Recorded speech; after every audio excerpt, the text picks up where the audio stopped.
بسم اللہ الرحمن الرحیم۔ السلام علیکم ناظرین۔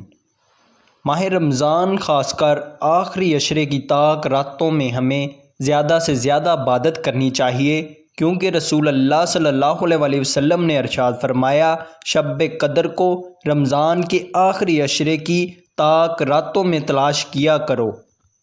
اسلامی انفارمیشن اور واقعات کی ڈیلی سٹوریز کے لیے چینل سبسکرائب کر لیں۔ مذکورہ حدیث کے مطابق شب قدر کی تلاش 21ویں، 23ویں، 25ویں، 27ویں، 29ویں راتوں میں کرنی چاہیے۔ 1000 مہینوں کی عبادت کرنے سے افضل اس ایک رات میں عبادت کرنے سے گناہوں کی مغفرت ہوتی ہے اور اللہ تعالیٰ کے قرب حاصل ہوتا ہے، جیسا کہ رسول اللہ صلی اللہ علیہ وسلم نے ارشاد فرمایا، جو شخص شب قدر میں ایمان کے ساتھ اور ثواب کی نیت سے عبادت کے لیے کھڑا ہو، اس کے پچھلے تمام گناہ معاف ہو جاتے ہیں۔ کھڑے ہونے کا مطلب نماز پڑھنا، تلاوت قرآن اور ذکر وغیرہ میں مشغول ہونا ہے۔ ثواب کی امید رکھنے کا مطلب یہ ہے کہ شہرت اور دکھاوے کے لیے نہیں، بلکہ خالص اللہ کی رضا حاصل کرنے کے لیے عمل کیا جائے۔ لہٰذا ہمیں چاہیے کہ ماہ رمضان کے آخری عشرے میں خاص کر طاق راتوں میں نماز تہجد پڑھنے کا اہتمام کریں۔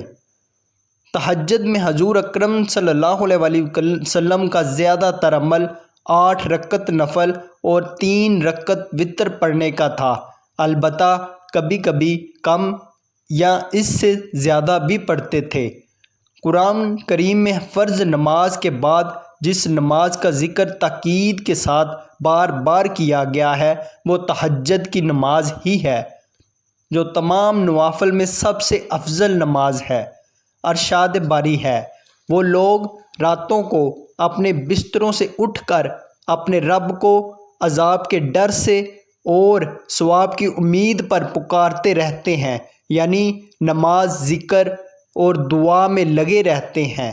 یہ ان کی صف اور عمل ہے، لیکن جزا اور بدلہ عمل سے بہت زیادہ بڑا ہے کہ ایسے لوگوں کے لیے آنکھوں کی ٹھنڈک کا جو سامان خزانہ غیب میں موجود ہے، اس کی کسی شخص کو بھی خبر نہیں۔ یہ ان کو ان اعمال کا بدلہ ملے گا جو وہ کیا کرتے تھے۔ اسی طرح اللہ تعالیٰ فرماتا ہے، رحمان کے سچے بندے وہ ہیں جو زمین پر فروتی کے ساتھ چلتے ہیں، اور جب بے علم لوگ ان سے باتیں کرنے لگتے ہیں تو وہ کہہ دیتے ہیں کہ اسلام ہے، اور جو اپنے رب کے سامنے سجدے قیام کرتے ہوئے راتیں گزار دیتے ہیں۔ اس کے بعد سورہ کے اختتام پر اللہ تعالیٰ فرماتا ہے، یہی لوگ ہیں جنہیں ان کے صبر کے بدلے جنت میں بالا کھانے دیے جائیں گے۔ نیز اللہ تعالیٰ کا فرمان ہے، وہ لوگ رات میں بہت ہی کم سویا کرتے تھے، یعنی رات کے اکثر حصے میں عبادت میں مشغول رہتے تھے اور شب کے آخری حصے میں استغفار کیا کرتے تھے۔ حضرت ابو ہریرہ رضی اللہ تعالیٰ عنہ سے روایت ہے کہ رسول اللہ صلی اللہ علیہ وسلم نے ارشاد فرمایا، فرض نمازوں کے بعد سب سے افضل نماز رات کی ہے، یعنی تہجد، جو رات کے آخری حصے میں ادا کی جاتی ہے۔ حضرت عبداللہ بن سلام رضی اللہ تعالیٰ عنہ سے روایت ہے کہ نبی اکرم صلی اللہ علیہ وسلم نے ارشاد فرمایا، اے لوگو، اسلام کو پھیلاؤ، لوگوں کو کھانا کھلاؤ اور راتوں میں ایسے وقت نمازیں پڑھو جب کہ لوگ سو رہے ہوں، سلامتی کے ساتھ جنت میں داخل ہو جاؤ۔ حضرت ابو ہریرہ اور حضرت ابو سعید رضی اللہ تعالیٰ عنہ سے روایت ہے کہ رسول اللہ صلی اللہ علیہ وسلم نے فرمایا، جب آدمی رات میں اپنے گھر والوں کو جگاتا ہے اور میاں بیوی دونوں تہجد کی کم از کم 2 رکعت پڑھ لیتے ہیں تو ان دونوں کا شمار ذکر کرنے والوں میں ہو جاتا ہے۔ حضرت عائشہ رضی اللہ تعالی عنہا سے روایت ہے کہ نبی اکرم صلی اللہ علیہ وسلم رات کو قیام فرماتے یہاں تک کہ آپ کے پاؤں مبارک میں ورم آ جاتا۔ میں نے آپ سے عرض کیا، اے اللہ کے رسول، آپ کے تمام اگلے پچھلے گناہ معاف کر دیے گئے ہیں، پھر آپ ایسا کیوں کرتے ہیں؟ آپ نے فرمایا، کیا میں اپنے پروردگار کا شکر گزار بندہ نہ بنوں؟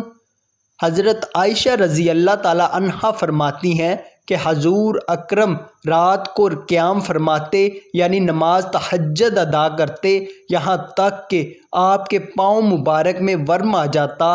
ذاتی تجربات سے معلوم ہوتا ہے کہ 1-2 گھنٹے نماز پڑھنے سے پیروں میں ورم نہیں آتا ہے، بلکہ رات کے ایک بڑے حصے میں اللہ تعالیٰ کے سامنے کھڑے ہونے، طویل رکوع اور سجود کرنے کی وجہ سے ورم آتا ہے۔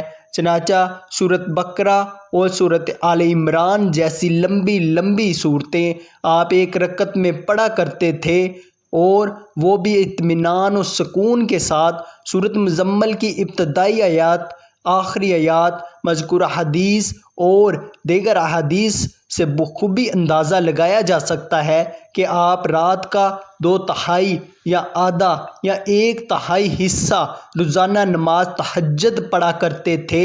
اس فرمان الہی سے معلوم ہوا کہ اللہ تعالیٰ کی تعلیمات تمام رسل و انبیاء کرام کے سردار و تاجدار مدینہ حضور اکرم صلی اللہ علیہ وسلم کے متعلق یہی تھیں کہ آپ نماز سے اپنا خاص تعلق و شفقت رکھیں۔